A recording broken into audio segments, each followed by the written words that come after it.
अस्सलाम वालेकुम dear students. बच्चे, उम्मीद है आप खैरियत से होंगे। 10th क्लास बायोलॉजी का चैप्टर नंबर 6 है रिप्रोडक्टिव सिस्टम। तो बेटा, इसको आपने बोला तो मैं एक ही वीडियो में यानी वन शॉर्ट वीडियो में इसको कवर करूंगा। बहुत इंपॉर्टेंट चैप्टर है बेटा। इस चैप्टर तक करने से आपके तमाम लॉन्ग क्वेश्चन हैं वो क्लियर हो जाएंगे जितने बोर्ड में आएंगे। एक लॉन्ग क्वेश्चन आपको चैप्टर 1 से आना है, इसकी वीडियोज अपलोड हैं, बल्कि चैप्टर 5 तक तमाम वीडियोज अपलोड कर चुका हूँ मैं। अब चैप्टर नंबर 6 को स्टार्ट करता हूँ। तो चैप्टर नंबर 6 का और 5 का कॉम्बिनेशन है। 5 की भी वीडियोस हैं, इंपॉर्टेंट लॉन्ग क्वेश्चन है, सारा कुछ अपलोड कर चुका हूँ। ठीक है, तो 4 चैप्टर जो आपने करने हैं इस तक हो जाएंगे। ठीक है बेटा, और इस चैप्टर में से आपको एक एमसीक्यूज आना है, 2 नंबर का एक शॉर्ट आना है और 5 नंबर का एक लॉन्ग क्वेश्चन आना है, यानी कि 8 नंबर का पेपर यहाँ से भी आपको आ रहा है। चैप्टर बिल्कुल छोटा सा है, 8 पेजेस का भी नहीं है। तो बेटा आप इसको बहुत अच्छे तरीके से करेंगे इंशाल्लाह। इस वीडियो के एंड तक आपको इसके एक एक शॉर्ट, एक एक एमसीक्यूज और लॉन्ग क्वेश्चन जो बोर्ड के पॉइंट ऑफ व्यू से बहुत इंपॉर्टेंट है वो मैं सारा कुछ क्लियर करवा दूंगा। और इसके बाद इंशाल्लाह आपकी जो तैयारी है वो 100% इस चैप्टर के लिहाज से बिल्कुल कंप्लीट हो जाएगी। तो रिप्रोडक्टिव सिस्टम बेटा, इसको हम स्टार्ट करते हैं। आपसे रिक्वेस्ट है काइंडली वीडियो को लाइक कर दे। तो बेटा, रिप्रोडक्टिव सिस्टम से क्या मुराद है? रिप्रो का मतलब होता है, रिप्रोड्यूस का मतलब होता है दोबारा बनाना। दोबारा, और प्रोड्यूस मतलब बनाना। तो रिप्रोडक्टिव सिस्टम वो है जिससे इंसान जो है या जानदार है या कुल कायनात में जितनी मखलूक है वो अपनी पॉपुलेशन को आगे बढ़ाती है, अपने जैसे नए जानदार पैदा करते हैं। तो ये रिप्रोडक्टिव सिस्टम वो सिस्टम है जिसके जरिए अपनी जो मेल और फीमेल में वो सिस्टम जिसके जरिए अपनी जो पॉपुलेशन है वो अपनी नस्ल है आगे बढ़ाते हैं, उसको हम रिप्रोडक्टिव सिस्टम बोलते हैं। ठीक है, यानी कि तमाम जानदारों में अपने जैसे नए जानदार पैदा करने की सलाहियत होती है। ठीक है, तो ये काम सेक्सुअल रिप्रोडक्शन के जरिए किया जाता है जिसमें नर और मादा गैमेट्स का मिलाप होता है। ठीक है, तो एक किस्म आपने पढ़ी थी ए सेक्सुअल रिप्रोडक्शन 9th क्लास में, लेकिन ये है बेटा सेक्सुअल रिप्रोडक्शन। ठीक है, इसमें नर और मादा का मिलाप होता है, ए सेक्सुअल में ऐसा नहीं होता। ठीक है, तो ये बात आपने याद रखनी है, यानी कि मेल और फीमेल गैमेट्स का मिलाप होगा। और गैमेट्स क्या होंगे इनके बारे में हम आगे पढ़ते हैं। तो गैमेट्स का बनना और फर्टिलाइजेशन ये बजाते खुद बेटा एक बहुत इंपॉर्टेंट लॉन्ग क्वेश्चन है। ठीक है, इसमें आपको सवाल इस तरह आएगा कि गैमेट्स के बनने पर नोट लिखें। ठीक है, गैमेट्स के बनने से क्या मुराद है? तो उसमें 2 तरह के गैमेट्स होंगे, मैंने अभी बताया है। जो नर के गैमेट्स होंगे यानी कि मेल गैमेट्स वो किस तरह बनेंगे, और जो मादा के गैमेट्स होंगे यानी कि फीमेल गैमेट्स वो कैसे बनेंगे। तो इनके बनने पर आपने नोट लिखना है। फर्टिलाइजेशन ये अलग से लॉन्ग क्वेश्चन है, बहुत इंपॉर्टेंट। ठीक है, वेरी इंपॉर्टेंट लॉन्ग क्वेश्चन के फर्टिलाइजेशन पर नोट लिखें, इसका जो है मैकेनिज्म बयान करें। ठीक है, तो ये फर्टिलाइजेशन के जो 5 पॉइंट हैं ये हम इसको डिटेल से पढ़ेंगे। ये बोर्ड वाले का फेवरेट क्वेश्चन है। ठीक है, तो इस चीज को, इस टॉपिक को हम सबसे पहले देखते हैं। तो नर गैमेट्स का बनना ये आपको अलग से लॉन्ग क्वेश्चन आ सकता है। ठीक है, इस यानी कि ये वाला जो टॉपिक है ना गैमेट्स का बनना और फर्टिलाइजेशन, इसमें 3 लॉन्ग क्वेश्चन है। एक नर गैमेट्स के बनने पर नोट लिखें, ये अलग से आएगा, और मादा गैमेट्स के बनने पर नोट लिखें, ये लॉन्ग क्वेश्चन बेटा अलग से आएगा। ठीक है, और फर्टिलाइजेशन पर नोट लिखें, ये लॉन्ग क्वेश्चन अलग से आएगा, और इसका मैकेनिज्म बयान करें। तो बेटा सबसे पहले हम गैमेट्स का बनना देखते हैं कि ये क्या है और कहाँ बनते हैं। तो बेटा जानवरों में खास ऑर्गन होते हैं जिन्हें हम गुनेड्स कहते हैं। ठीक है, जहां खास सेल्स बनते हैं जिन्हें हम गैमेट्स कहते हैं। तो ये गैमेट्स की डेफिनेशन है। तो गुनेड्स होंगे, अगर मेल है तो बेटा उसमें जो गुनेड्स हैं जहां पे स्पर्म बनते हैं तो स्पर्म को हम गैमेट्स कहते हैं। और जो इन मेल में गुनेड्स हैं वो हैं टेस्टिस, और फीमेल में जो गुनेड्स हैं वो हैं ओवरीज। ठीक है, नर जानवरों में गुनेड्स को टेस्टिस कहते हैं, और टेस्टिस में नर गैमेट्स बनते हैं यानी कि स्पर्म बनते हैं। ठीक है, और मादा में जानवरों में गुनेड्स को ओवरीज कहते हैं। ठीक है, और जहां मादा गैमेट यानी कि एक एग सेल या ओवा उसे हम बोलते हैं ये बनता है। तो स्पर्म और जो एग है ये मेल और फीमेल गैमेट्स हैं। और जब ये आपस में मिलेंगे तो इस चीज के मिलने को हम कहेंगे कि ये फर्टिलाइजेशन हो रही है। ठीक है, अब हम देखते हैं गैमेट्स का बनना। गैमेट्स बनते किस तरह हैं? गैमेट्स के बनने के अमल को गैमेटोजेनेसिस कहते हैं। ठीक है, ये गैमेटोजेनेसिस की तारीफ है। अच्छा, गैमेटोजेनेसिस में क्या क्या आता है? 2 चीजें आती हैं, अभी मैंने आपको बताया है। गैमेट्स मेल गैमेट्स भी हो सकते हैं और फीमेल गैमेट्स भी। अगर मेल होंगे तो उन्हें हम स्पर्म बोलेंगे। ठीक है, और स्पर्म बनने का अमल बेटा स्पर्मेटोजेनेसिस है। और जो फीमेल होगी उसमें ओवरीज होंगी तो वो एग बनाएंगी, तो उसको हम oogenesis बोलते हैं। ठीक है, तो यहाँ पे आपको एक चीज वाज़ह हो जानी चाहिए कि गैमेटोजेनेसिस की दो इकसाम है। अगर मेल में हो तो स्पर्मेटोजेनेसिस, अगर फीमेल में हो तो oogenesis, जिसको हम पढ़ेंगे। ठीक है, गैमेटो का मतलब है गैमेट्स और जेनेसिस मतलब बनाना, तो टू सिंथेसाइज बनाना। ठीक है, यानी कि नई चीज बनाने के अमल को हम कहते हैं जेनेसिस। ठीक है, अच्छा ये अमल सेल डिवीजन मियोसिस के जरिए अंजाम पाता है। बेटा ये शुरू में मैं थोड़ी सी तमहीद बयान करूंगा ताकि आगे जाकर हम जल्दी से उसको पढ़ते रहें और हमारा जो टाइम है वो बचे। ठीक है, तो शुरू में जो चंद मिनट होंगे इनको गौर से सुनिएगा। तो ये मियोसिस के जरिए बनते हैं। हमने दो सेल डिवीजन की एग्जाम पढ़ी थी बेटा, एक माइटोसिस पढ़ी थी, ठीक है, एक मियोसिस पढ़ी थी। माइटोसिस में क्या था कि एक 2n सेल था जिसे हम डिप्लॉइड बोलते थे, वो अपने जैसा माइटोसिस के जरिए 2n सेल ही बनाता था। ठीक है, तो ये थी माइटोसिस। ठीक है, ये क्या थी, माइटोसिस। लेकिन एक हमने ऐसी जो सेल डिवीजन पढ़ी थी जिसमें एक जो 2n सेल था वो क्या था, 1n सेल्स में कन्वर्ट होता था मियोसिस के जरिए। ठीक है ना, तो अब देखें मैं यहाँ पे आपको एक जो है वो कॉन्सेप्ट देने लगा हूँ हैप्लॉइड का और डिप्लॉइड का। ठीक है, आगे जाकर मैं बोलता रहूंगा तो फिर वो आपको समझ आती रहेगी। ठीक है, 2n जो सेल होता है बेटा उसको हम बोलते हैं डिप्लॉइड सेल, डबल। ठीक है, 2n शो कर रहा है यानी कि इसमें नंबर ऑफ क्रोमोसोम क्या है, पूरे हैं। ठीक है, डबल है। और जो 1n सेल होता है इसको हम बोलते हैं हैप्लॉइड। ठीक है, यानी कि इसमें नंबर ऑफ क्रोमोसोम होते हैं हाफ। देखिए बच्चे, जो हमारे सेल्स हैं बॉडी के उनमें 46 क्रोमोसोम हैं। ठीक है, उनमें से जो 23 क्रोमोसोम है ना बेटा वो हमें मदर ने दिए हैं। ठीक है, यानी कि मदर के एग से आए हैं, और 23 क्रोमोसोम है बेटा वो हमारे फादर के स्पर्म से आए हैं। तो इस तरह हमारे जो सेल्स हैं उनमें 46 क्रोमोसोम हैं। ठीक है, इसका मतलब जो एग था मदर का वो 1n था, और जो स्पर्म था वो भी 1n था, उसने जो जाइगोट बनाया वो 2n हो गया। ठीक है, यानी कि दो हैप्लॉइड सेल मिले, एक मदर का यानी कि एग और एक फादर का यानी कि स्पर्म, और उसने डिप्लॉइड जो क्या है जाइगोट बना दिया। ठीक है, जिसके नतीजे में जो है ये जो फर्टिलाइजेशन के बाद बना। ठीक है, तो ये चीज आपने याद रखनी है। तो मियोसिस के जरिए क्या होती है, ये अंजाम पाता है गैमेट्स बनने का अमल। इसका मतलब ये है कि मेल में और फीमेल के जो आम बॉडी के सेल होते हैं उनमें तो 2n नंबर ऑफ क्रोमोसोम होते हैं, लेकिन जो एग सेल और स्पर्म सेल होते हैं, एग सेल और स्पर्म सेल होते हैं बेटा, उनमें क्या होता है, उनमें 1n नंबर ऑफ क्रोमोसोम होते हैं, यानी कि वो हैप्लॉइड होता है। ठीक है, तो मियोसिस के हर गैमेट में क्रोमोसोम की तादाद जिस्म के दूसरे सेल्स में डिप्लॉइड की तादाद के मुकाबले में कम होकर हैप्लॉइड रह जाती है। ठीक है ना, इसका मकसद यही होता है, ये गैमेट्स बनाने का ना मकसद यही होता है। स्पर्म और कुदरत ने ये मकसद क्यों रखा है, देखिए बेटा हमारे जिस्म में 46 क्रोमोसोम रखने थे, अगर मेल से भी 46 ही मिलते हमें, फादर से भी और मदर से भी 46 ही मिलते, ये तो हो जाने थे 92।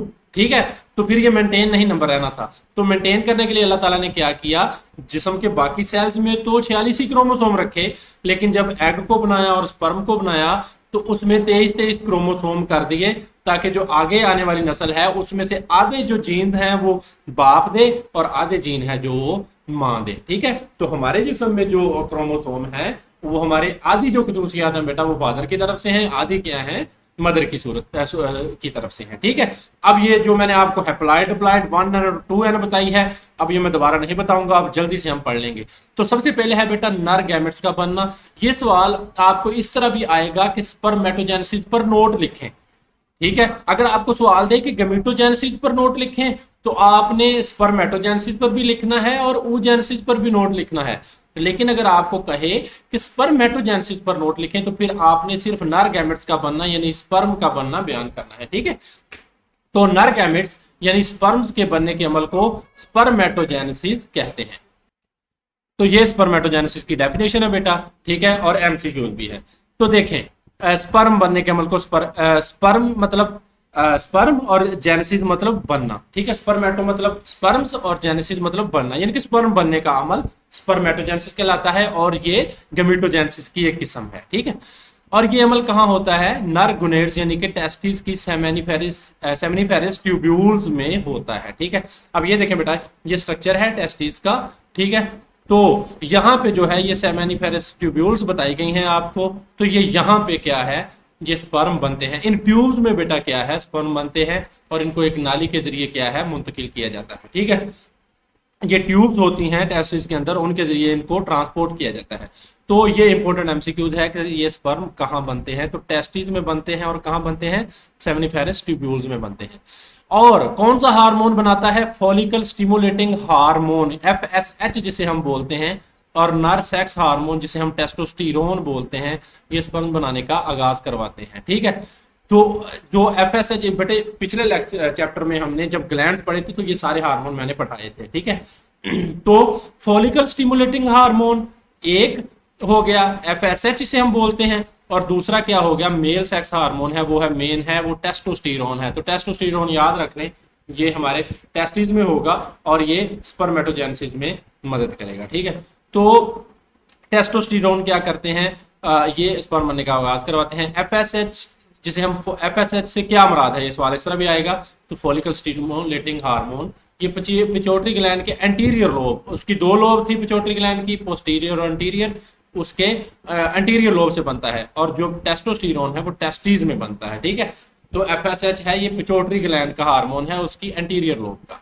अच्छा, सेमिनिफेरस ट्यूब्यूल्स में क्या होता है, डिप्लॉइड गैमेट मदर सेल्स मौजूद होते हैं। देखिए बेटा, जिन सेल से बनना है ना स्पर्म ने, टेस्टिस में वो मौजूद होते हैं, और इन सेल्स को हम कहते हैं मदर सेल्स, यानी कि मेन सेल्स जिनसे बनना है स्पर्म ने। और ये जो मदर सेल्स होते हैं ये डिप्लॉइड होते हैं, यानी कि ये 2n होते हैं। इनमें नंबर ऑफ क्रोमोसोम 46 ही होते हैं, अभी इनमें 23 नहीं हुए। ठीक है, इन्हें प्राइमरी स्पर्मेटोसाइट्स हम बोलते हैं। तो ये प्राइमरी स्पर्मेटोसाइट की डेफिनेशन है। हर प्राइमरी स्पर्मेटोसाइट मियोसिस 1 से तकसीम होता है और 2 सेकेंडरी स्पर्मेटोसाइट्स बनाता है। अब देखिए मैं तरीका यहाँ पे आपको समझा देता हूँ। ठीक है, देखिए बेटे, यहाँ पे 46 क्रोमोसोम है, 2n है। ठीक है, और ये जो है, अच्छा ये देखिए स्पर्मेटोजेनेसिस का अमल जब आपने शो करवाना है तो ये आपने डायग्राम बनानी है, बड़ी इजी है। इसमें एक मियोसिस 1 हो रही है और एक मियोसिस 2 हो रही है। तो देखिए बेटा 2n है, मतलब कि इसमें नंबर ऑफ क्रोमोसोम डबल है, अभी पूरे हैं, तो 46 हैं। इसको हमने बोला प्राइमरी स्पर्मेटोसाइट। ठीक है, तो इसने मियोसिस 1 का अमल हुआ बेटा, और ये तकसीम हो गया 2 1n में। एक डिप्लॉइड जो स्पर्मेटोसाइट था, प्राइमरी स्पर्मेटोसाइट, वो 2 हैप्लॉइड सेकेंडरी स्पर्मेटोसाइट्स में तकसीम हो गया। ठीक है, अब ये जो दोनों हैं इनके अंदर क्रोमोसोम क्या हो गए हैं, 23 हो गए हैं। यहाँ 46 थे, यहाँ क्या हो गए हैं, 23, यानी कि 2n थे वो 1n हो गए हैं। अब आगे जो मियोसिस 2 है, आपने पढ़ा था 9th क्लास में सेल डिवीजन में कि जो मियोसिस 2 है बिल्कुल वो माइटोसिस की तरह है, यानी कि माइटोसिस में एक सेल से 2 सेल बनते थे, उसी तरह के 2 सेल बन जाएंगे। यानी कि ये 1n है तो दोनों सेल्स 1n ही बनेंगे, ये 1n है तो इससे दोनों सेल्स 1n बनेंगे। यानी कि अब ये जो आगे ये 2 हैं सेकेंडरी स्पर्मेटोसाइट्स, ये 4 स्पर्मेटिड्स बनाएंगे। ठीक है, तो इन्हें हम बोलेंगे स्पर्मेटिड्स। स्पर्मेटिड्स इमेच्योर हैं बेटा। ठीक है, ये मेच्योर नहीं है, तो इनको मेच्योर किया जाएगा।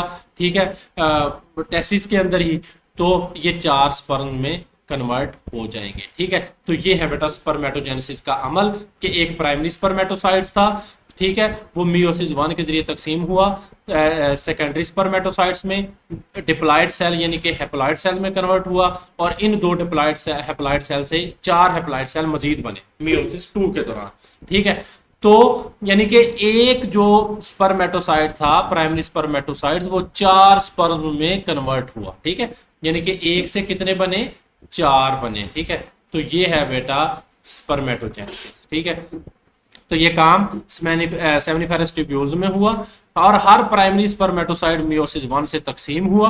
ठीक है, और इसके बाद हर सेकेंडरी स्पर्मेटोसाइट मियोसिस 2 से तकसीम हुआ, ये वाले सेकेंडरी स्पर्मेटोसाइट्स। ठीक है, इस तरह 4 हैप्लॉइड स्पर्मेटिड्स बने, ये नाबालिग स्पर्म होते हैं। ठीक है, अभी ये तक ये मेच्योर नहीं है। इन स्पर्मेटिड्स में तब्दीलियां आती हैं और बालिग होकर मुतहर्रिक स्पर्म बन जाते हैं। अब इनको टेल लग गई है, हेड है, एक्रोसोम है, माइटोकॉन्ड्रिया है, एंजाइम्स हैं, सारा कुछ है। अब ये हरकत करने के काबिल हो चुके हैं, तो अब इन्हें हम स्पर्म बोल सकते हैं। तो 1 से 4 बन गए। तो ये था बेटा स्पर्मेटोजेनेसिस का अमल। तो आपने ये वाला जो है फिगर याद रखना है और लाजमी बनाना है।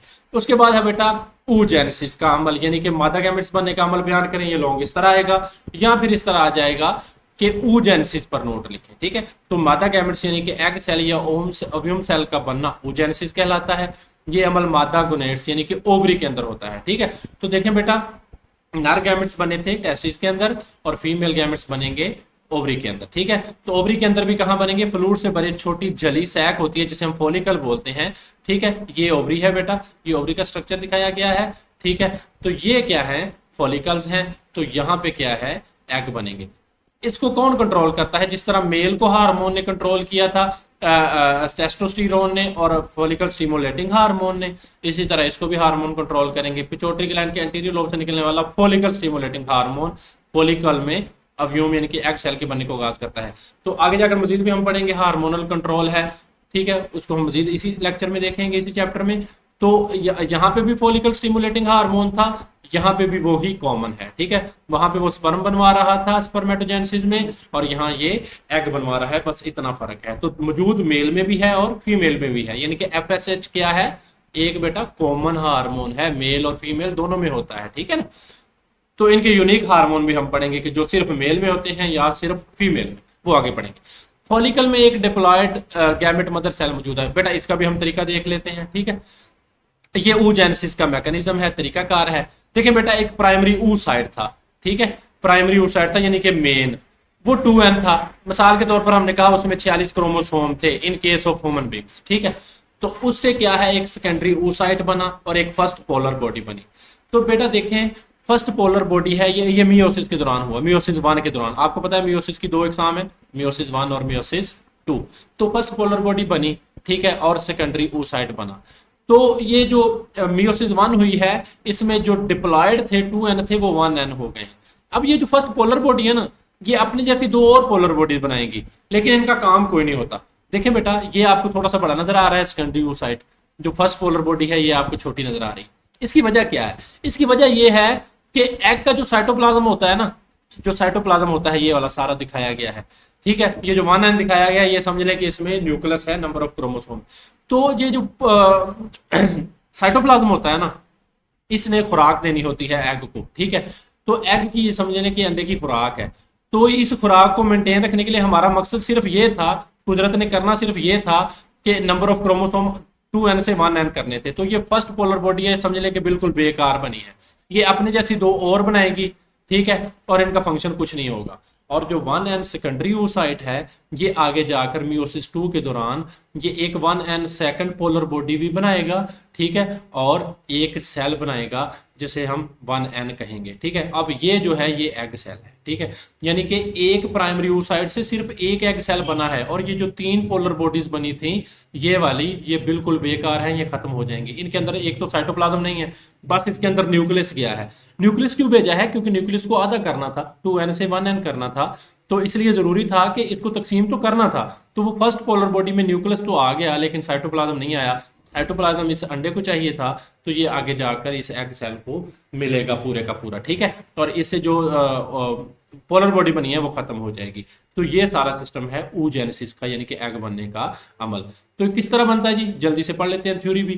फॉलिकल में एक डिप्लॉयड गैमेट मदर सेल मौजूद है। ठीक है, ये क्या था, मदर सेल। ठीक है, जिसे प्राइमरी oocyte कहते हैं। तो ये प्राइमरी oocyte और सेकेंडरी oocyte आपको पता होनी चाहिए, और प्राइमरी स्पर्मेटोसाइट भी पता होना चाहिए। ये मियोसिस के जरिए तकसीम होता है। मियोसिस 1 के दौरान 2 हैप्लॉइड सेल्स बनते हैं। ये मियोसिस 1 हुई, ये 2 हैप्लॉइड सेल बने, यानी कि हाफ नंबर ऑफ क्रोमोसोम वाले। तो इनमें से बड़े सेल को सेकेंडरी oocyte, जबकि छोटे सेल को फर्स्ट पोलर बॉडी कहते हैं। बड़ा सेकेंडरी oocyte है और छोटा क्या है, फर्स्ट पोलर बॉडी। और मियोसिस 2 हुई फिर बेटा, और सेकेंडरी oocyte से 2 हैप्लॉइड सेल बने दोबारा, यानी कि एक सेकंड पोलर बॉडी और एक एग सेल। तो इसमें जो मियोसिस 2 हुई है वो बिल्कुल मियोसिस 1 की तरह ही होती है, और सॉरी माइटोसिस की तरह ही होती है। माइटोसिस में बिल्कुल जिस तरह एक जैसे सेल्स बनते हैं एक सेल से, इससे भी उस तरह बनते हैं। नंबर ऑफ क्रोमोसोम है बेटा, वो मियोसिस 1 के दौरान ही अलग हो जाते हैं। मियोसिस 2 में सिर्फ जो है एक डिवीजन ही होनी होती है, नंबर ऑफ क्रोमोसोम उतने रहते हैं, ठीक है ना। अब देखें यहाँ भी 1n थे और यहाँ भी 1n ही है, ठीक है। तो ये है बेटा हमारा, ये दो लॉन्ग क्वेश्चन हमारे क्लियर हो गए, एक स्पर्मेटोजेनेसिस और एक ओजेनेसिस, ठीक है। तो ये आप ये डायग्राम भी आप बनाएंगे, यानी कि ये वाला जो है ओजेनेसिस का तरीकाकार। उसके बाद है बेटा फर्टिलाइजेशन। अब स्पर्म भी बन गया स्पर्मेटोजेनेसिस के दौरान, एग भी बन गया ओजेनेसिस के दौरान। अब इन दोनों का जो मिलाप होगा तो इसको हम बोलेंगे फर्टिलाइजेशन। तो ये वेरी इंपॉर्टेंट लॉन्ग क्वेश्चन है कि ये एक एग और स्पर्म किस तरह मिलते हैं, ठीक है। तो बेटा ये जो डायग्रामेटिकली है मैं आपको पहले समझाता हूँ, ठीक है। 5 स्टेप हैं इसके, वही लिखे हुए हैं डायग्राम पे, वही थ्योरी में लिखे हुए हैं, ठीक है। तो इसको आप ज़रा गौर और तवज्जो के साथ ज़रा है समात फरमाइएगा। देखें बेटे, ये है स्पर्म, ठीक है, जिसकी टेल है, हेड है और ये सारी चीज़ें हैं, ठीक है। और ये है एक एग सेल, ठीक है। तो स्पर्म एक एग सेल की तरफ जा रहा है, ये वाला स्पर्म, ठीक है। तो इसका जो हेड है बेटा, इसको हम एक्रोसोम बोलते हैं, ठीक है। इसको हम क्या बोलते हैं, एक्रोसोम। एक्रोसोम के ऊपर ये आपको सब्ज रंग की नजर आ रही होगी जली सी बेटा, इसमें होते हैं एंजाइम्स। ये एंजाइम ना बेटा, ये एग की इस जली को तोड़ने के लिए होते हैं, ठीक है। ये इस एग की जली, अच्छा, स्पर्म को चलने के लिए, मोटिलिटी के लिए, इसको दौड़ने के लिए जो चीज मदद करती है उसकी ये टेल है, ठीक है। और इसकी एनर्जी जो होती है, यहाँ पे इसका माइटोकॉन्ड्रिया होता है जो कि powerhouse of the cell होता है। तो स्पर्म सेल का जो पावर हाउस है वो क्या है, यहाँ पे माइटोकॉन्ड्रिया मौजूद है और यहाँ पे एंजाइम मौजूद है, एक्रोसोम इसके हेड को हम बोलते हैं, ठीक है। अब दूसरे स्टेप में क्या हुआ, स्पर्म सेल यानी कि एक सेल की तरफ चला गया, ये पहला स्टेप है। दूसरे सेल में क्या हुआ कि एक्रोसोम से एंजाइम निकलते हैं, यानी कि इसके हेड से एंजाइम्स निकलते हैं जो एग सेल की बैरूनी तह को तोड़ देते हैं, उसकी बैरूनी लेयर को क्या है, तोड़ देते हैं। फिर तीसरे स्टेप में क्या होगा कि स्पर्म और एग सेल की मेम्ब्रेन्स फ्यूज कर जाती हैं। ये स्पर्म सेल, ये देखें बेटा, ये इंटर हुआ और ये क्या हुआ, ये एग सेल के अंदर इसकी मेम्ब्रेन क्या है, दोनों की मेम्ब्रेन आपस में मिल गई है, ठीक है। चौथा स्टेप क्या है बेटा कि स्पर्म का न्यूक्लियस एग सेल में दाखिल हो जाता है। मेन चीज बेटा देखें, ये न्यूक्लियस जो है, अब देखें ये दोनों हैप्लॉइड हैं, इसमें भी 23 नंबर ऑफ क्रोमोसोम है और ये जो एग सेल का न्यूक्लियस है ये वाला, इसमें भी 23 नंबर ऑफ क्रोमोसोम मौजूद हैं। दोनों मिलेंगे तो 46 बन जाएंगे, ठीक है। तो मकसद ये है कि दोनों के न्यूक्लियस को मिलाना है। तो न्यूक्लियस के मिलाने के लिए ये सारे स्टेप हैं, ठीक है, जिसमें ये मिलते हैं। तो स्पर्म का न्यूक्लियस एग सेल में दाखिल हो जाता है, चौथे नंबर पे ये देखें दाखिल हो गया बेटा। और पांचवें नंबर पे क्या हुआ कि स्पर्म और एग सेल के न्यूक्लियाई हैं जो दोनों के वो फ्यूज हो गए। ये देखें, ये स्पर्म का, ये एग का और ये क्या है, स्पर्म का, और ये जो फ्यूज हो गए हैं, ठीक है। ये यहाँ पे देखें, ये एक इसमें, अब ये देखें, ये भी 1n था यानी कि हैप्लॉइड था, इसमें भी 23 नंबर ऑफ क्रोमोसोम थे, इसमें भी 23 नंबर ऑफ क्रोमोसोम थे। अब ये जो चीज बनी है इसको हम जाइगोट बोलेंगे और इसमें 46 नंबर ऑफ क्रोमोसोम है, ठीक है। तो ये है मेन स्टेप फर्टिलाइजेशन का। ये लॉन्ग क्वेश्चन बहुत इंपॉर्टेंट है, लेकिन है ये बिल्कुल ही छोटा सा, ठीक है। तो इसकी हम जो है वो थ्योरी में आपको जल्दी से पढ़ा देता हूँ, कोई मुश्किल नहीं है। फर्टिलाइजेशन की डेफिनेशन आप करेंगे सबसे पहले। फर्टिलाइजेशन से मुराद है कि नर और मादा गैमेट्स का मिलना और एक नया सेल जाइगोट बनाना, ठीक है। तो ये क्या है बेटा, ये इसकी डेफिनेशन है। तो ये नर और मादा गैमेट्स यानी कि स्पर्म और एग का मिलना। इंसान में जो बेटा है फर्टिलाइजेशन जिस्म के अंदर होती है, यानी कि इंसान में ये, अच्छा, कुछ मछलियां वगैरह हैं या एम्फीबियन हैं, समुद्री मखलूकात हैं, वो अपने एग और स्पर्म है वो पानी में रिलीज करते हैं और वो पानी के अंदर ही मिलते हैं, ठीक है। लेकिन इंसानों में और जानदारों में, तकरीबन तमाम मैमल्स में जो फर्टिलाइजेशन है वो जिस्म के अंदर होती है, ठीक है। तो ये इसके बताने का मकसद ये है। तो ये अमल ओवरी में एक एग सेल निकलने के अमल यानी ओव्यूलेशन के बाद होता है। अच्छा, ओवरी से जब एग निकलता है तो इसको हम बोलते हैं ओव्यूलेशन। तो ये ओव्यूलेशन की भी डेफिनेशन है, ठीक है, यानी कि ओवरी से एग के निकलने का अमल ओव्यूलेशन कहलाता है। तो फर्टिलाइजेशन के मतजाद मराहल हैं। सबसे पहला मैंने आपको बताया कि एक एग सेल या इसके इर्द गिर्द के जो सेल्स होते हैं, खारिज होने वाले केमिकल सिग्नल की वजह से स्पर्म एग की तरफ हरकत करता है। तो देखें, ये एग है जो बेटा, इसके मुख्तलिफ जो केमिकल से इसने केमिकल मैसेंजर से क्रिएट किए जिसने स्पर्म सेल को अपनी तरफ खींचा। तो दूसरा क्या था, एक्रोसोम था। एक्रोसोम क्या है, स्पर्म के सर पर एक कैपनुमा स्ट्रक्चर है जो, इसको हम एक्रोसोम बोलते हैं। ये आपका एमसीक्यूज है और आपका शॉर्ट क्वेश्चन है, इसको आप मार्क करें। तो एक्रोसोम एंजाइम खारिज करता है जो एग सेल की बैरूनी लेयर को डाइजेस्ट करते हैं, इसकी वजह से स्पर्म एग सेल की सेल मेम्ब्रेन तक पहुंच जाता है। तीसरे स्टेप में क्या होता है कि स्पर्म की मेम्ब्रेन और एग मेम्ब्रेन फ्यूज हो जाती हैं। ये फ्यूजन एग सेल में रिएक्शन का आगाज करवाते हैं, यानी कि तीसरे नंबर पे जैसे ही ये फ्यूज हुए, इनमें बहुत जल्द रिएक्शन होना स्टार्ट हो गए। इसमें इस तरह के रिएक्शन हैं, यानी कि दूसरी जो कोई भी मिसाल के तौर पर जो दूसरे स्पर्म हैं, देखिए बेटा एक स्पर्म तो नहीं ना होता, ये मिलियंस की तादाद में स्पर्म होते हैं।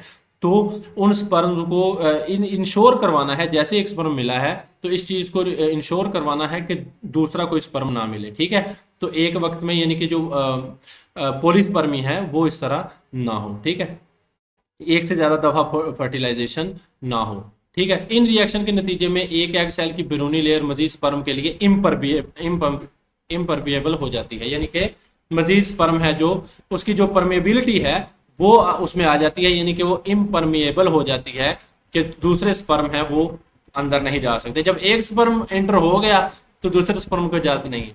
चौथे नंबर पे क्या स्टेप है कि मेम्ब्रेन्स के फ्यूजन के बाद स्पर्म का न्यूक्लियस एग सेल में दाखिल होता है, ये मैंने आपको यहाँ पे बताया। तो ये आप डायग्राम भी ड्रा करेंगे और दो न्यूक्लियाई फ्यूज होकर एक डिप्लॉइड जाइगोट बनाते हैं। तो ये हमारा जो उसके बाद जो बनी चीज है वो है जाइगोट, ठीक है। तो ये था बेटा हमारा तीसरा लॉन्ग क्वेश्चन, ठीक है। अभी 25 मिनट वीडियो चल गई है और चैप्टर के मैंने आपको 3 लॉन्ग क्वेश्चन जो है वो समझा दिए हैं।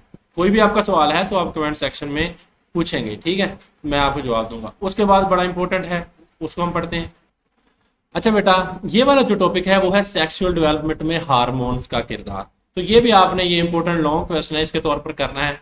आपने 4 तो चैप्टर करने हैं और हर चैप्टर के कोई 5-5, 6-6 सफ़े हैं, तो कोई मुश्किल नहीं है आपके लिए, ठीक है। तो बोर्ड वाला छोटे सवाल को भी बात का लॉन्ग बना के देता है। तो लॉन्ग क्वेश्चन में कहानियां नहीं झाड़नी होती, सिर्फ आपने सिंपल लिखना होता है। मैं आपको तरीका बताता हूँ अभी। देखिए बेटा, सेक्सुअल डेवलपमेंट में हार्मोन्स का किरदार, यानी कि role of hormones in sexual development. तो सबसे पहले हम पढ़ेंगे जो नर की सेक्सुअल डेवलपमेंट है, यानी कि मेल सेक्सुअल डेवलपमेंट है, हार्मोन्स वहां क्या काम करते हैं। उसके बाद हम पढ़ेंगे मादा की सेक्सुअल डेवलपमेंट में हार्मोन्स, यानी कि hormones in female sexual development. तो देखिए आप कि दोनों में जो हार्मोन्स है ना बेटा, कुछ हार्मोन्स ऐसे बयान किए गए हैं, यानी कि 4-4-5, इसमें 4 बयान किए गए हैं मेल के केस में और फीमेल के केस में 5 बयान किए गए हैं। तो ये दोनों अलग से लॉन्ग क्वेश्चन है, ठीक है। तो मेल वाला अलग है और फीमेल वाला अलग है, लेकिन दोनों में सारी चीजें मुश्तरक हैं।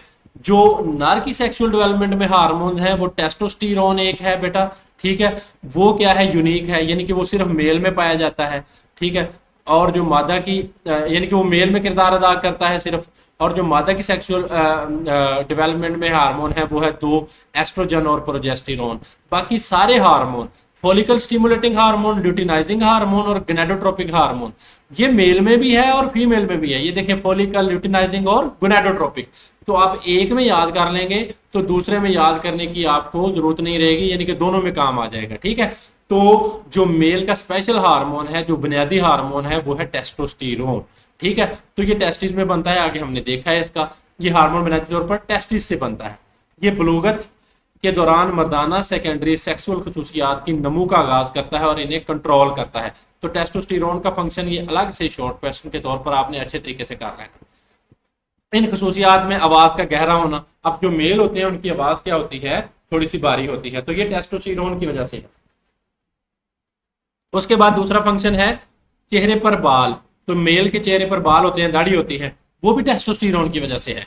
और जिस्म के बालों की ग्रोथ और मसल मास में इजाफा, ये भी टेस्टोस्टेरोन की वजह से होती है। ये हार्मोन स्पर्मेटोजेनेसिस के लिए भी जरूरी है। जब हम स्पर्मेटोजेनेसिस पढ़ रहे थे तो हमने ये पढ़ा है। तो ये बेटा टेस्टोस्टेरोन का फंक्शन है, यानी कि ये मेल की बुनियादी खसूसियात को कंट्रोल करता है, ठीक है। उसके बाद बेटा है फॉलिकल स्टिमुलेटिंग हार्मोन। अगर ये मेल में होगा, अच्छा इसको हम FSH बोलते हैं, इसी तरह ये भी आ जाता है कि FSH से क्या मुराद है, तो फॉलिकल स्टिमुलेटिंग हार्मोन। तो मर्दों में ये हार्मोन एंटीरियर पिट्यूटरी ग्लैंड में बनता है, यानी कि पिट्यूटरी ग्लैंड की एंटीरियर लोब में। तो ये स्पर्म बनाने के लिए टेस्टिस को मुतहर्रिक करता है। स्पर्म बनते तो टेस्टिस में है, टेस्टोस्टेरोन बनाता है, लेकिन टेस्टोस्टेरोन को कौन मुतहर्रिक करता है, वो फॉलिकल स्टिमुलेटिंग हार्मोन है कि अब आप स्पर्म बनाओ, ठीक है, यानी कि उसको तहरीक देता है। जैसे आप पढ़ना आपने है, ठीक है, मैं एज अ टीचर आपको कहूंगा कि बेटा पढ़ो, तैयारी करो, ठीक है ना। तो असल काम टेस्टोस्टेरोन कर रहा है, लेकिन उसको तहरीक कौन दे रहा है, मोटिवेट कौन कर रहा है, फॉलिकल स्टिमुलेटिंग हार्मोन। तो उसके बाद है बेटा ल्यूटिनाइजिंग हार्मोन। ये हार्मोन भी एंटीरियर पिट्यूटरी में बनता है, ठीक है, हमने पढ़े थे एंटीरियर पिट्यूटरी के हार्मोन 5वें चैप्टर में ग्लैंड्स वाले टॉपिक में। वो ग्लैंड्स पे पूरी मैंने एक वीडियो दी है बेटा, तो एक ही वीडियो में तमाम ग्लैंड्स को कवर किया है, तो बहुत इंपॉर्टेंट है, वो वीडियो भी देखिएगा चैनल पे। तो ये टेस्टिस में टेस्टोस्टेरोन हार्मोन बनने का आगाज करता है। ठीक है, तो जो ल्यूटिनाइजिंग हार्मोन है ये जो टेस्टोस्टेरोन बनना है टेस्टिस में, ये उसके बनने का आगाज करेगा। अब देखें जो फीमेल होगी उसमें इसका फंक्शन यही होगा, लेकिन वो फीमेल हार्मोन बनाएगा। ठीक है ना, तो गोनेडोट्रोपिन रिलीजिंग हार्मोन, ठीक है, इसको GnRH भी बोलते हैं, यानी कि गोनेडोट्रोपिन रिलीजिंग हार्मोन। ठीक है, रिलीज करेगा यानी कि कुछ ना कुछ ये हार्मोन हाइपोथैलेमस से निकलता है और ये हार्मोन पिट्यूटरी ग्लैंड को LH और FSH खारिज करने के लिए तहरीक देता है। यानी कि ये जो FSH और LH हैं, इनको कौन खारिज करने के लिए तहरीक देगा? वो होगा gonadotropin releasing hormone. Releasing hormone, release का मतलब होता है खारिज करना, यानी कि रिलीजिंग हार्मोन वो होते हैं जो दूसरे हार्मोन्स को खारिज करवाते हैं। तो गोनेडोट्रोपिन रिलीजिंग हार्मोन है ये LH और FSH, यानी कि ल्यूटिनाइजिंग हार्मोन इस वाले को और FSH hormone follicle stimulating hormone को खारिज करवाता है। ठीक है, तो कितना आसान हो गया इसका फंक्शन। तो मेन जो हार्मोन है वो टेस्टोस्टेरोन है और उसके बाद जो फोलिकल स्टिमुलेटिंग हार्मोन LH और FSH, LH और GnRH ये हार्मोन है। ठीक है, उसके बाद मादा की सेक्सुअल डेवलपमेंट में हार्मोन है, तो ये भी लॉन्ग क्वेश्चन है, इसमें वही है, बस इसमें फीमेल के दो यूनिक हार्मोन्स हैं जो मेल में नहीं है, वो है एस्ट्रोजन और प्रोजेस्टेरोन। ठीक है, एस्ट्रोजन और प्रोजेस्टेरोन। तो एस्ट्रोजन हार्मोन क्या है? बुनियादी तौर पर ओवरीज में बनता है। ठीक है, जिस तरह टेस्टिस में टेस्टोस्टेरोन बनता था, इस तरह फीमेल की ओवरीज में जो है वो एस्ट्रोजन बनता है। तो ये बलोगत के दौरान जनाना सेकेंडरी खसूसियात की नमू का आगाज करता है, इन्हें कंट्रोल करता है। ठीक है, जैसे ब्रेस्ट इनलार्जमेंट है। बेटा ये सवाल आता होता है कि सेकेंडरी सेक्सुअल खसूसियात नर की और मादा की बयान करें, तो आपने ये बयान करनी है, यानी कि हिप्स का चौड़ा होना और मेंस्ट्रुअल साइकिल का आगाज, ये हार्मोन फीमेल रिप्रोडक्टिव साइकिल को भी कंट्रोल करता है। तो ये एस्ट्रोजन का काम हो गया, तो ये आपने अलग से शॉर्ट क्वेश्चन के तौर पर भी करना है। प्रोजेस्टेरोन क्या है? ये हार्मोन ओव्यूलेशन के बाद ओवरीज में बनता है। देखें बच्चे, ये एग बनने के बाद बनता है, बल्कि एग बनने के बाद, एग के रिलीज होने के बाद बनता है। तो जब एग रिलीज होता है ओवरी से, जब ओवरी एग रिलीज करती है, आपको पता है कि दो ओवरीज होती हैं फीमेल में इस तरह की। ठीक है, 2 ओवरीज होती हैं, एक होती, अच्छा यहाँ पे स्ट्रक्चर मौजूद है। ठीक है, एक ओवरी ये है, एक ओवरी ये है। ठीक है, हर मंथ एक ओवरी एक्टिव होती है, एक मंथ ये ओवरी एग रिलीज करेगी, एक मंथ ये ओवरी एग रिलीज करेगी। तो जब ये ओवरी इस एग को रिलीज करेगी तो इसको हम ओव्यूलेशन बोलते हैं। तो ये ओव्यूलेशन की डेफिनेशन मैंने आपको शुरू में ही करवा दी है। ठीक है, तो प्रोजेस्टेरोन हार्मोन क्या काम करता है कि ओव्यूलेशन के बाद ये ओवरीज में बनता है। इसका काम क्या है कि ये यूट्रस की दीवारों को तैयार करता है ताकि वहां फर्टिलाइज एग है वो नस्ब हो सके। यानी कि ये जो यूट्रस होती है वहां उसकी जो वाल्स होती हैं उनको तैयारी करने में मदद देता है, क्योंकि इसने वहां पे स्पर्म ने एग ने आना होता है, एग ने आकर और वहां पे स्पर्म का मिलाप होना होता है।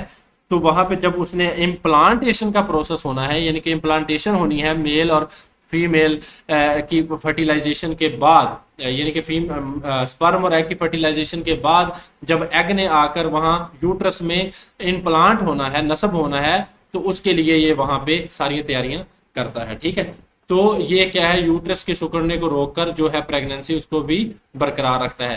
थ्रू आउट द प्रेगनेंसी ये हार्मोन बहुत अहमियत का हामिल है प्रोजेस्टेरोन।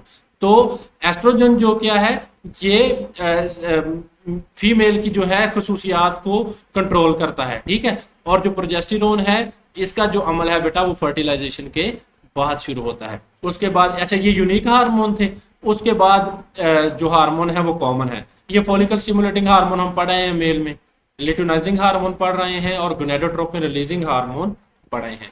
तो फॉलिकल स्टिमुलेटिंग हार्मोन यहाँ क्या करेगा, ये भी एंटीरियर पे, अच्छा मेल और फीमेल के केस में ये दोनों ही पिट्यूटरी में बनेंगे। खवातीन में ये फॉलिकल्स की बढ़ोतरी की तहरीक देता है, यानी कि एग सेल जहां होते हैं वहां उनको फॉलिकल्स को बनाता है। ये एस्ट्रोजन की प्रोडक्शन की भी तहरीक देता है। जिस तरह मेल में फॉलिकल था ये स्पर्म बनाने के लिए जो टेस्टिस को मुतहर्रिक करता था, यहाँ क्या करेगा, ये एस्ट्रोजन की प्रोडक्शन के लिए तहरीक देगा। उसके बाद है LH ल्यूटिनाइजिंग, ये हार्मोन ओव्यूलेशन यानी कि ओवरी से एक एग सेल निकलने के अमल को आगाज करवाता है। ठीक है, ओव्यूलेशन को कंट्रोल करवाता है यानी कि एग सेल निकलने का। इसके अलावा ये प्रोजेस्टेरोन हार्मोन बनने की भी तहरीक देता है। ठीक है, उसके बाद है गोनेडोट्रोपिन रिलीजिंग हार्मोन, ये हार्मोन पिट्यूटरी ग्लैंड को LH और, अच्छा ये बिल्कुल सेम है, यहाँ पे भी गोनेडोट्रोपिन रिलीजिंग हार्मोन का फंक्शन यही था कि ये LH और FSH को सिक्रीट करवाता था यहाँ भी ये LH और FSH को सेक्रीट करवाएगा। ठीक है, तो इनके ये जो 3 हार्मोन है ना एंड वाले, इनके फंक्शन सेम है, बस जो यूनिक हार्मोन है मेल में वो टेस्टोस्टेरोन है, उसका आपको फंक्शन याद करना पड़ेगा, और फीमेल में जो है वो एस्ट्रोजन और प्रोजेस्टेरोन है, उसका फंक्शन आपको याद करना पड़ेगा।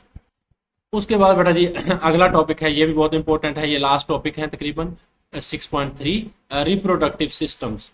तो रिप्रोडक्टिव सिस्टम हम पढ़ रहे हैं, अच्छा ये रिप्रोडक्शन वाला ही हम चैप्टर पढ़ रहे हैं, ठीक है, और रिप्रोडक्टिव सिस्टम ही हम इसमें पढ़ेंगे। तो मेल रिप्रोडक्टिव सिस्टम और फीमेल रिप्रोडक्टिव सिस्टम, ठीक है। तो इसमें सवाल आपको इस तरह आता है, right a note on male reproductive system, या उर्दू मीडियम को इस तरह आता है कि नर के रिप्रोडक्टिव सिस्टम पर नोट लिखें, ठीक है। और फीमेल के केस में ये लॉन्ग क्वेश्चन, ये भी बहुत इंपॉर्टेंट है, ये आपको आता है कि जो मादा का रिप्रोडक्टिव सिस्टम है उस पर नोट लिखें। देखिए बच्चे, ये जो पहली मैट्रिक थी ना उसमें ये बहुत मुश्किल थी चीजें, अब आपको पॉइंट्स बनाकर बहुत आसान करके इस किताब में आप खुश नसीब हैं कि आप ये आसान सिलेबस पढ़ रहे हैं, ठीक है। तो सबसे पहले हम नर का रिप्रोडक्टिव सिस्टम देखते हैं। तो यहाँ से पहले मैं आपको पढ़ा देता हूँ, ठीक है। तो सबसे पहले देखें बेटा, हमने जो पढ़ा कि, अच्छा मैं इस ना डायग्राम को थोड़ा सा बड़ा करके दिखाता हूँ आपको, ताकि आपको जो है वो समझ लगे। अच्छा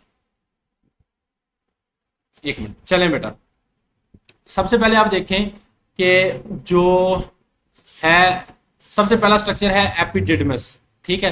तो ये देखें यहाँ पे मौजूद है टेस्टिस। हमने कहा कि टेस्टिस में क्या बनना है, जो है वो टेस्टोस्टेरोन की वजह से यहाँ पे स्पर्म बनना, ठीक है।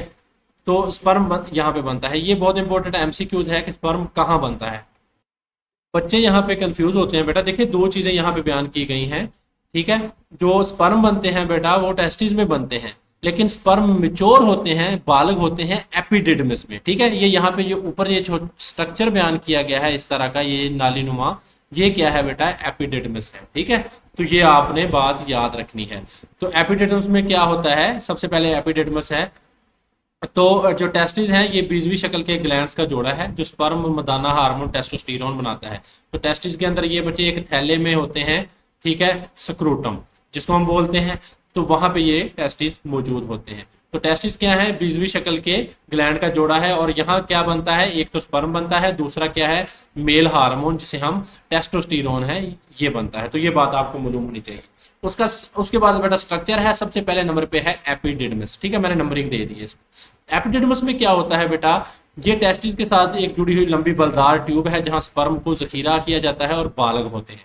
तो ये बात आपने याद रखनी है, स्पर्म बनेगा टेस्टिस के अंदर, और बाहर क्या है, जो एपिडिडमिस है इसमें इसको जखीरा किया जाता है और इसको मिच्योर किया जाता है, यानी कि बालग किया जाता है, ठीक है।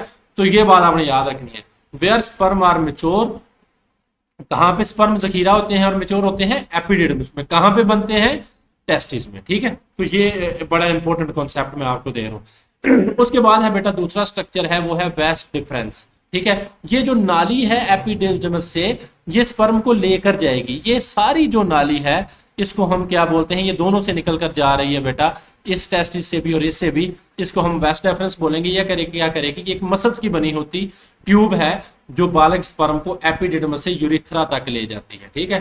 कहाँ ले जाती है, यूरिथ्रा तक। यूरिथ्रा हमने यूरिनरी सिस्टम में पढ़ा था, यानी कि वो नाली जो यूरिनरी ब्लैडर से जो है पेशाब को लेकर बाहर जाती है, ठीक है। उसके बाद जो तीसरा है बेटा वो है सेमिनल वेजिकल, ठीक है, सेमाइनल वेजिकल भी बोलते हैं इसको। तो मसाने यानी यूरिनरी ब्लैडर के पीछे दो छोटे ग्लैंड्स हैं जो स्पर्म की परवरिश के लिए एक शुगर वाला फ्लूइड, शुगरी फ्लूइड बनाते हैं, जो कि स्पर्म की नरिशमेंट के लिए, परवरिश के लिए जरूरी है। तो ये देखें बेटा, जैसे ही ये जो वैस डिफरेंस है, ये नाली के ऊपर, ये पीछे की तरफ यूरिनरी ब्लैडर के मौजूद हैं, ये एक इस तरफ मौजूद है बेटा सेमिनल वेजिकल, एक इस तरफ, ये दोनों ग्लैंड है। तो ये क्या करते हैं कि यहाँ पे अपनी सक्रीशन डालते हैं, शुगरी जूस डालते हैं ताकि स्पर्म को एनर्जी मिले, ठीक है। तो ये इनका काम हो गया। उसके बाद बेटा चौथे नंबर पे है ये यहाँ पे प्रोस्टेट ग्लैंड।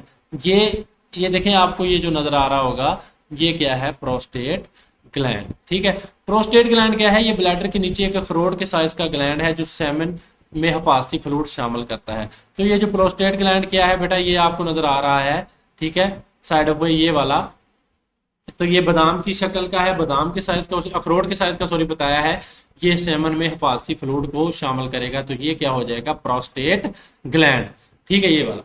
तो ये प्रोस्टेट ग्लैंड के और भी बड़े फंक्शन है, यानी कि ये बहाव को, ये यूरिन के मेल्स में होता है, मेल्स में ये जो इसको लोग हुदूद बोलते हैं, ठीक है, ये मेल्स में जो यूरिन का बहाव है या उसको कंट्रोल करते हैं, उसको भी कंट्रोल करता है, स्पर्म के भी बहाव को कंट्रोल करता है, और ठीक है सीमन के बहाव को कंट्रोल करता है। तो इसमें मसला आ जाए सिगरेट नोशी की वजह से या ज्यादा उम्र होने की वजह से, तो लोग इसका ऑपरेट भी करवाते हैं, आपने अक्सर सुना होगा, ठीक है।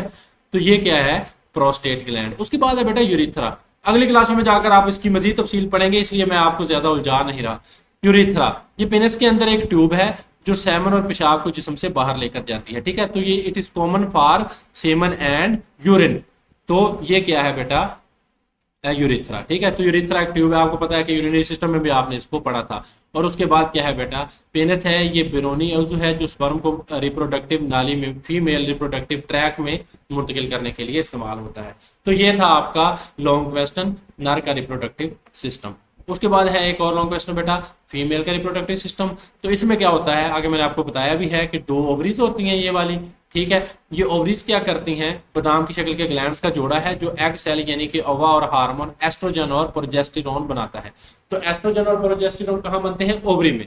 और जो स्पर्म बनते हैं, सॉरी जो टेस्टोस्टेरोन बनता है वो मेल में, वो कहाँ बनता है, टेस्टिस में, ठीक है। तो मेन चीजें ये।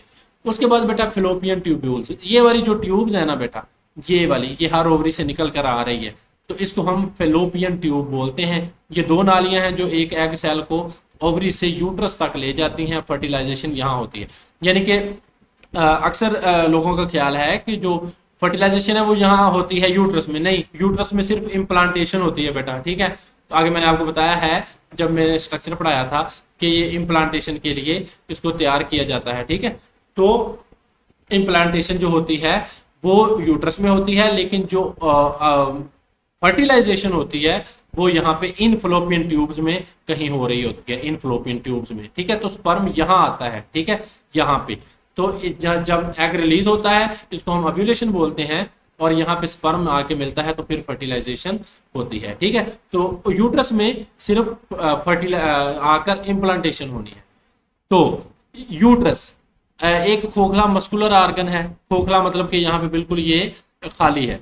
तो जहां एक फर्टिलाइज एग प्योंद होता है यानी कि इम्प्लांट होता है, फर्टिलाइज्ड एग यानी कि ऐसा एग जिसमें स्पर्म के साथ जिसका मिलाप हो गया हो और प्रेगनेंसी के दौरान एक फीटस के तौर पर नमो पाता है, ठीक है। तो जो फर्टिलाइज एग है फिर वो पूरा फीटस बनेगा, जो पूरा एक जो है जो बेबी एक पूरा बनेगा बेटा, वो यहाँ पे बनेगा। उसके बाद है सर्वेक्स, यूट्रस का निचला तंग हिस्सा है, इसको हम क्या बोलते हैं, सर्वेक्स बोलते हैं, ठीक है। तो इनके अपने बेटा फंक्शन है अलग से, वो अगली हायर क्लासेस में आप पढ़ेंगे। उसके बाद वे जाना है एक मस्कुलर कैनाल जो सर्वेक्स को बाहर की जानब जोड़ती है। तो ये चीजें हैं फीमेल रिप्रोडक्टिव सिस्टम में, बिल्कुल इजी और सादा, थोड़ी थोड़ी लिखी हुई है। तो आपको लॉन्ग आना है, आप इसको बहुत अच्छे तरीके से करेंगे, ठीक है। उसके बाद बेटा 6.4 हमारा आखिरी टॉपिक है, ठीक है। तो ये भी आपने लॉन्ग के तौर पर तैयार करना, मैं बता देता हूँ किस तरह आएगा। इसका टॉपिक का नाम है सेक्सुअली ट्रांसमिटेड डिजीजेज, यानी कि वो बीमारियां जो जिनसी राब्ते के जरिए मुंतकिल होती हैं। ट्रांसमिट मतलब मुंतकिल होना, डिजीजेज मतलब बीमारियां, ठीक है। तो सेक्सुअली मतलब जो कि जिनसी राब्ते के जरिए मुंतकिल होती हैं, इन्हें हम एसटीडीज बोलते हैं। एस से देखें बेटा, सेक्सुअली, एस से सेक्सुअली, टी से ट्रांसमिटेड और डी से डिजीजेज, ठीक है। वो पूछेगा कि शॉर्ट क्वेश्चन अगर आएगा कि एसटीडीज से क्या मुराद है, तो आप बोलेंगे सेक्सुअली ट्रांसमिटेड डिजीजेज, यानी कि एसटीडीज, एसटीडी से क्या मुराद है, आप बोलेंगे सेक्सुअली ट्रांसमिटेड डिजीजेज। वो इन्फेक्शन है जो बुनियादी तौर पर जिनसी राब्ता के जरिए मुंतकिल होते हैं। तो वो पूछेगा कि इनके नाम बताएं, तो नाम आपने, ये शॉर्ट क्वेश्चन बता रहा हूं अभी आपको, तो लॉन्ग के तौर पर बताता हूं किस तरह आएगा।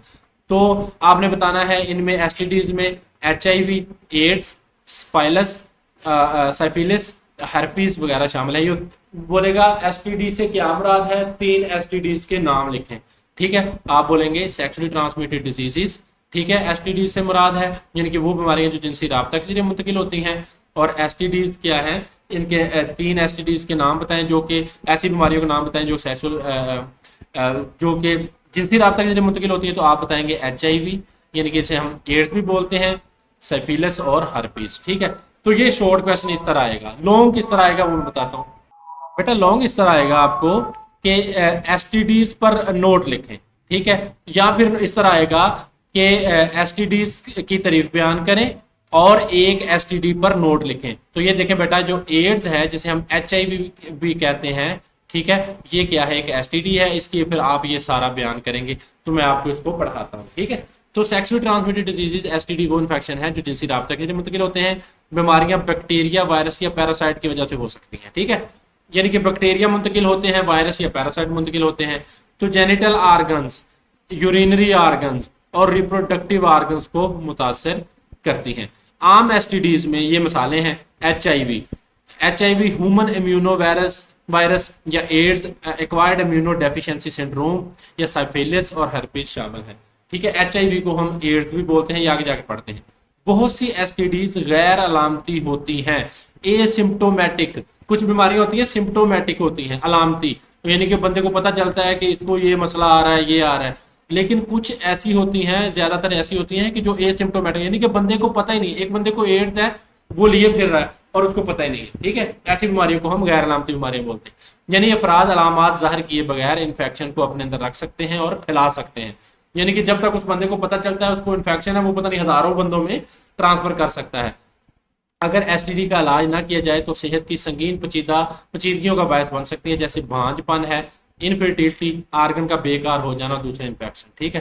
तो बेटा यहाँ पे बॉक्स वाला एक सवाल था नर्व रिप्रोडक्टिव सिस्टम में, वो मैं आप भूल आया हूँ कि औसतन नर्व, ये आपने ना एमसीक्यू के तौर पर तैयार करना है कि स्पर्म जो है 1500 स्पर्म फी सेकंड, एक सेकंड में 1500 स्पर्म पैदा हो रहे होते हैं और एक दिन में 100 मिलियन से जायद बनते हैं। तो ये आपने इसको याद रखना है, ये अदद।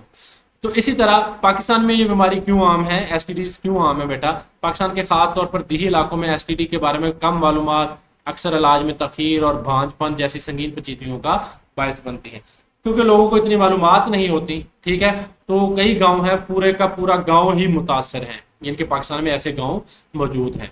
तो आगे बेटा हम पढ़ेंगे एक एसटीडी, यानी कि जो हम ऊपर एसटीडी की तारीफ पढ़ कर आए हैं, एचआईवी। हम एचआईवी साइफिलिस को नहीं पढ़ेंगे, आप हायर क्लास में पढ़ेंगे, हर्पीज को भी नहीं पढ़ेंगे, यहाँ पे हम सिर्फ एड्स को पढ़ेंगे, यानी कि एचआईवी को। एक्वायर्ड इम्यूनो डेफिशिएंसी सिंड्रोम, कई बार दफा शॉर्टकट यही आ जाता है कि एड्स से क्या मुराद है, एआईडीएस से क्या मुराद है, तो आप लिखेंगे acquired immunodeficiency syndrome. Acquired का मतलब होता है हासिल करना, इम्यून मतलब आपका इम्यून सिस्टम, डेफिशिएंसी यानी कि इम्यून सिस्टम में कमी हो जाती है, और सिंड्रोम बोलते हैं बीमारी को, यानी कि ऐसी बीमारी जो आप किसी से हासिल करते हैं और वो क्या करती है, आपके जो मुदाफती निज़ाम है उसको क्या करती है, उसको खत्म करती है, उसको कमजोर करती है, ठीक है। तो ये है मुराद एक्वायर्ड इम्यूनो डेफिशिएंसी सिंड्रोम से, इसे हम एड्स भी बोलते हैं। एड्स एक संगीन और खतरनाक, जिंदगी के लिए खतरनाक बीमारी है। इसका जिम्मेदार ह्यूमन इम्यूनो डेफिशिएंसी वायरस है, एचआईवी वायरस। एचआईवी वायरस की वजह से होती है। एचआईवी किसे बोलते हैं? ह्यूमन इम्यूनो डेफिशिएंसी वायरस, यानी कि ऐसी वायरस जो इंसान के इम्यून सिस्टम, मुदाफती निज़ाम जो बीमारियों के खिलाफ लड़ता है। तो ये बंदे बेटा ऐसे होते हैं, ये इनका इम्यून सिस्टम इतना कमजोर हो जाता है कि ये इनको नज़ला भी बहुत बड़ी बीमारी लगता है। जैसे नज़ला जुकाम हम तो बर्दाश्त कर लेते हैं जो सेहतमंद लोग होते हैं बेटा, लेकिन जो एचआईवी के पेशेंट होते हैं इनको ये बीमारियां, इनका निज़ाम जो हिफाजती निज़ाम है वो बहुत कमजोर हो चुका होता है, इसलिए, ठीक है। उसके बाद है बेटा एचआईवी जिस्म के मदाफती यानी कि इम्यून सिस्टम पर हमला करता है और उसे कमजोर कर देता है। इस तरह मुतासर होने वाला इम्यून सिस्टम इन्फेक्शन और कुछ कैंसर से नहीं लड़ पाता। तो ये है एचआईवी। अब इसकी वजूहात हैं, ये मैंने एक्सरसाइज करवाई थी, तो ये इस तरह ये मार्क हुआ पड़ा है सवाल। वजूहात क्या हैं? बुनियादी तौर पर जिनसी राब्ते से होती है। अच्छा बेटा, इस तरह के सवाल बड़े आते हैं बोर्ड में जो कि इश्यूज हों, जो कि माशरे में इश्यूज हों, ठीक है। आलूदा इंजेक्शन की सुइयों से। अच्छा, एक है जिनसी राब्ता, दूसरा किसी बंदे को एड थी, उसको किसी ने इंजेक्शन लगाया, वही इंजेक्शन किसी सेहतमंद बंदे को भी लगा दिया। तो अगर इस तरह की सुई से उसको इंजेक्शन लगेगा तो उसमें मुंतकिल हो जाएगी। मुतासरा खून की मुंतकिली, किसी ऐसे बंदे ने किसी को खून दे दिया जिसको एड थी, तो उसने दूसरे बंदे को खून दे दिया, तो उसमें भी एड ट्रांसफर हो जाएगी, यानी कि खून के जरिए ये होती है। उसके बाद पैदाइश या ब्रेस्ट फीडिंग, जो माँ बच्चों को दूध पिलाती हैं, एक मुतासरा माँ से इसके बच्चे को भी फैल सकता है। तो ये वजूहात हैं, ये अलग से शॉर्ट क्वेश्चन। इसकी अलामात क्या है बेटा? इसकी अलामात में जो इब्तदाई तौर पर अलामात हैं, बुखार, थकावट, सूजे हुए लिम्फ नोड्स, जल्द पर सुर्ख धब्बे, खारिश वाले दाने, ये आपने 5-6 अलामात याद करनी है। जैसे जैसे ये बीमारी बढ़ती है, मुतासरा शख्स शदीद इन्फेक्शन, वजन में कमी, डायरिया, ठीक है, नमूनिया, मखसूस कैंसर का शिकार हो जाता है। इसका इलाज क्या है बेटा? इलाज इसका कोई मुकम्मल इलाज नहीं है, एंटी रिट्रोवायरल थेरापी है एक इलाज जिसे हम ART बोलते हैं, एंटी रिट्रोवायरल थेरापी, यानी कि ये वायरस की वजह से होता है। तो ये जो रिट्रोवायरस होती है जिसकी वजह से ये होता है, उसको मारने के लिए एक थेरापी है, जिसको इलाज है, जिसको हम ART बोलते हैं, यानी कि एंटी मारना रिट्रोवायरस, मतलब रिट्रोवायरस को। तो वायरस को कंट्रोल कर सकती है, इम्यून सिस्टम को मजबूत बना सकती है एंटी, ठीक है, और मरीजों को ज्यादा लंबी सेहतमंद जिंदगी गुजारने में मदद देती है। तो ये सवाल आपने शॉर्ट क्वेश्चन ये भी करना है कि ART से क्या मुराद है और एंटी रिट्रोवायरल थेरेपी जो है वो किस तरह एड्स को कंट्रोल करने में जो है वो मौसर साबित हो सकती है। पाकिस्तान में HIV के केसेस बहुत बढ़ रहे हैं। गैर महफूज इंजेक्शन है बेटा जो, ये इसलिए आप जब भी कोई सिरिंज या किसी तरह भी यूज करें तो उसको बिल्कुल न्यू सिरिंज इस्तेमाल करें, खून की बेजाब्ता मुंतकिली, ठीक है ना, यानी कि ऐसा खून किसी को लगा दिया, उसका टेस्ट ही नहीं करवाया और उसको खून लगा दिया, बस किसी ने बता दिया जी मेरा भी पॉजिटिव है, अगले को भी पॉजिटिव लगना है और खून की जो है वो स्क्रीनिंग नहीं करवाई, क्रॉस मैच नहीं करवाया। तो ये बहुत बड़ा एक कंसर्न है जिसकी वजह से, और नौजवानों में मालूमात की कमी की वजह से। तो आप पढ़े लिखे हैं, आप इन चीजों को समझिए और बेटा कंट्रोल करें इस चीजों को, ठीक है। तो ये बेटा आपका चैप्टर था। जो एक्सरसाइज है इसका मैंने हल करवा दिया है बेटा। तो इसके जो मैं आपको ना लिंक दे देता हूँ कमेंट सेक्शन में, और एंड स्क्रीन पे यहाँ पे आपको नजर आ रहा होगा, तो आप यहाँ पे क्लिक करके देख लें। इसकी एक्सरसाइज के शॉर्ट क्वेश्चन हैं मैंने करवा दिए हैं, और लॉन्ग आपको मैंने साथ साथ करवा दिए हैं, और ये लॉन्ग मैं आपको अलग से भी करवा दूंगा, ठीक है। तो बेटा ये था हमारा टॉपिक कुल मिलाकर। चले बहुत शुक्रिया बेटा। अगर वीडियो पसंद आई हो तो इसको लाइक कीजिएगा, और अपनी जो है वो राय का इजहार कमेंट सेक्शन में लाजमी कीजिएगा कि कौन सी कमियां कोताहियां हैं, तो फिर मैं आपको उससे भी बेहतर अंदाज में तैयारी करवाऊंगा। चले बेटे, अल्लाह हाफिज, खुश रहें, बहुत शुक्रिया।